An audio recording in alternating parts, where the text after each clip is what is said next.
Olá, tudo bem? Meu nome é Juliana Garcia, esse é o Intensivo Pedagógico e a nossa resenha de hoje ela foi solicitada pela Natália Pelletti.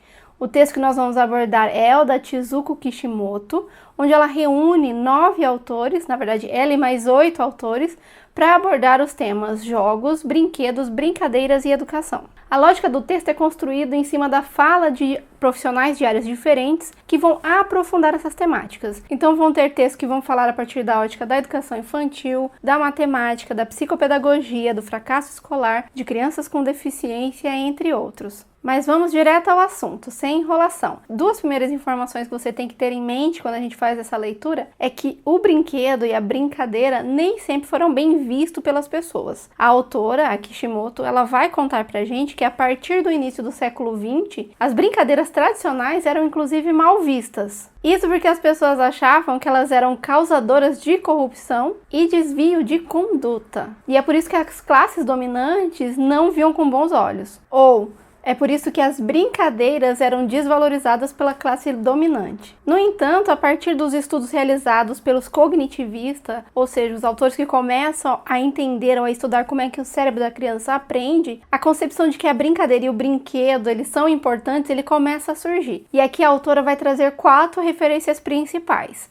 Segundo ela, os estudos começam a partir de Piaget, Vygotsky, Brunner e Vallon. Aliás, esses autores não vão concordar que brincadeira é só uma forma de passar o tempo, uma forma de se divertir, ou que serve só para ensinar alguma coisa em matemática, nem que ele seja algo desvalorizado. Muito ao contrário, mas a gente vai ver isso aos poucos. Outra informação que você precisa ter é que a autora também ela vai fazer uma crítica desde o início do livro, e é por isso, inclusive, que o livro surge. Segundo a Kishimoto, no Brasil, a gente ainda usa jogos, brinquedos e brincadeiras como se fossem sinônimos, como se fossem a mesma coisa. E ela fala que não é. E é a partir de agora que a gente vai começar a verificar exatamente o que significa cada coisa. Falando nisso, se você gosta de resenha de livro e também gosta de legislação educacional e quer estar sempre muito bem atualizado, não se esqueça de se inscrever aqui no canal, de apertar o sininho, porque a gente tem conteúdo inédito toda semana. O primeiro termo que nós vamos verificar agora, a partir da ótica dos autores que escrevem esse livro, é o termo ou conceito brincar. E pegue nota que agora a gente vai começar a falar sobre o entendimento de algumas pessoas diferentes, ou de óticas diferentes, sobre esse mesmo termo. O primeiro que nós vamos falar é sobre o Vygotsky. Para ele, brincar é uma situação imaginária, ou seja, aquela que a criança usa a imaginação. E ele também vai falar que as brincadeiras mudam conforme a idade. Ou seja, uma criança de 3 e uma criança de 5 gostam de brincar de coisas diferentes. Esse autor também fala que nós não nascemos sabendo brincar. E isso é ensinado pra gente pelos adultos, pelas pessoas que estão ao nosso redor. Por último, o autor também fala que até os 3 anos a gente ainda não tem essa brincadeira de imaginação, porque nós ainda estamos numa fase muito concreta, muito de toque. E somente quando o pensamento abstrato começa a surgir é que a imaginação toma conta das crianças. Para Kishimoto, a autora, brincar é colocar em ação as regras de um jogo. Então, brincar é uma ação. Já para Piaget, brincar é um processo de assimilação. Ele tem um exercício cognitivo que ocorre durante o brincar. E é por isso que ele vai dar tanta importância para o brincar quanto para a aprendizagem. Segundo termo muito importante que a gente tem que ter em mente quando nós vamos falar sobre essa temática é o conceito de brinquedo. O que é brinquedo, segundo os autores desse livro? Quando os autores falam sobre brinquedo no texto, você vai perceber sempre a ideia de um objeto que auxilia. Então esse é um objeto que auxilia a brincadeira, a imaginação e também a representação de toda a sociedade. E aqui basta você lembrar que em uma brincadeira de criança eu posso representar a partir dos brinquedos tudo o que eu quiser. Seja algo que aconteceu dentro da minha casa, as brincadeiras que ocorrem na minha escola ou mesmo situações que eu vi na TV. Outro conceito muito importante que vai aparecer sobre o brinquedo é que ele não tem a mesma função para todas as crianças. E o exemplo que eu trago aqui é aquela criança que vai ninar a bola. Então a bola até pode ter a utilidade comum de ser jogada no futebol, mas tem criança que vai utilizar ela para outras coisas, e isso é completamente normal. É por isso também que os autores vão dizer que o brinquedo, ele não é fixo, ele não é rígido, ele é dinâmico, porque eu posso usar em um momento de uma forma e no outro momento de outra forma. A terceira característica do brinquedo é que ele é uma forma de comunicação com o mundo do adulto. Afinal de contas, muitas vezes quando a criança percebe o que está ocorrendo ao local, mas ela não entende, ela leva esse conteúdo para a brincadeira. E é lá na hora da brincadeira que ela vai conseguir perceber como é que as relações e as dinâmicas dos adultos funcionam. O quarto item é sobre a importância do brinquedo, principalmente para a criança de até 3 anos. Lembra que eu falei que, segundo Vygotsky, até os 3 anos a criança não tem essa brincadeira de imaginação, porque o conteúdo ainda é muito físico, muito concreto? O autor também vai dizer aqui nesse momento que as crianças também não têm uma relação entre o real e a imaginação. Então, quando ela brinca, ela não tem uma consciência até aos 3 anos sobre o que é brinquedo e o que não é brinquedo, o que é brinquedo e o que é real. E é nesse momento que os autores vão falar que o brinquedo é muito importante, porque ele vai ajudar essa relação que é construída entre o pensamento e o real, levando então ao pensamento metafórico. Mas a gente já vai falar sobre isso daqui a pouco. Vamos então para o último termo,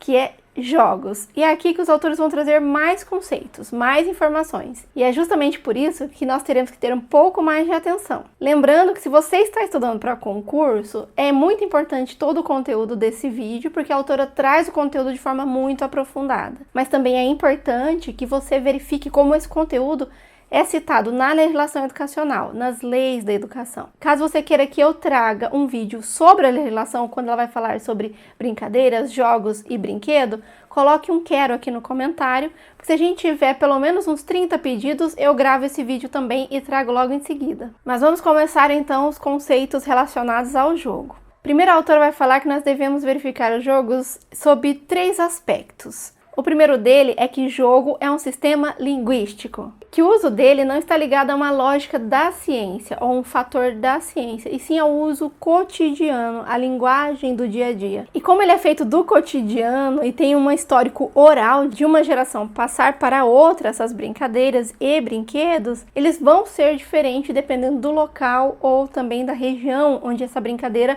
é reproduzida. A segunda informação sobre o jogo é que ele tem regras implícitas e explícitas. Então, uma criança que joga xadrez, ela tem regras muito explícitas. Tudo é informado e tudo deve seguir uma ordem. No entanto, uma brincadeira de faz de conta, uma brincadeira de personagens, existe uma regra que muitas vezes está só na criança. Ela definiu as regras e são nossas regras implícitas. E por fim, a autora vai falar em objetos. Então, no jogo de xadrez, eu terei as peças. E no faz de conta eu posso ter uma boneca, uma caixa que será um carro ou qualquer outro objeto. Então, sempre ao analisar o que é um jogo ou o que não é um jogo, a autora vai prestar atenção nesses 3 itens. E por que que os autores vão defender que o jogo é importante? Ou por que nós devemos utilizar o jogo na nossa prática? O Piaget vai dizer em 1967 que o jogo ele ajuda a construção do conhecimento, principalmente no sensório motor, ou seja, em bebês, e no pré-operatório, que é a idade da pré-escola. Outros autores vão dizer que o jogo favorece o desenvolvimento físico, cognitivo, afetivo, social e moral. É por isso, principalmente, quando eu quero trabalhar conteúdos socioemocionais, o jogo é perfeito. Você também pode ouvir que ele maximiza, ele amplifica a aprendizagem, ele é um mecanismo de aquisição social e cognitiva, ou seja, por meio da brincadeira eu posso aprender como é que a sociedade funciona, eu posso aprender regras da minha sociedade e eu também vou ter um desenvolvimento cognitivo, como Piaget vem falando desde o início. Para finalizar, o texto ainda vai dizer que o jogo aproxima a criança do conhecimento científico, levando-a a vivenciar virtualmente situações de solução de problemas. Diante da importância dos jogos e na possibilidade de a gente colocar ele em prática dentro da nossa sala de aula, tem algumas informações que a gente tem que ter muito claro em nossa mente. E são 5 pontos que eu vou começar a falar com você agora. Então, a primeira informação importante quando a gente fala sobre jogos entre crianças é a não literalidade, ou seja, não literal, não é exato. E também que a imaginação ela é mais importante que o real, ou a realidade interna é mais importante que a realidade externa. Aqui a gente pode citar aquele seriado Mundo da Lua. Se você nasceu antes dos anos 90, você sabe o que eu estou falando. Outro fator importante, ela é a liberdade. E os autores vão trazer 3 termos que vão nos falar ou nos dar um caminho exatamente sobre isso. A primeira ideia é possui um efeito positivo quando brinca livremente, flexibilidade para fazer combinações de ideias e comportamentos e prioridade no processo de brincar, no agora, no que a gente está fazendo e não no resultado.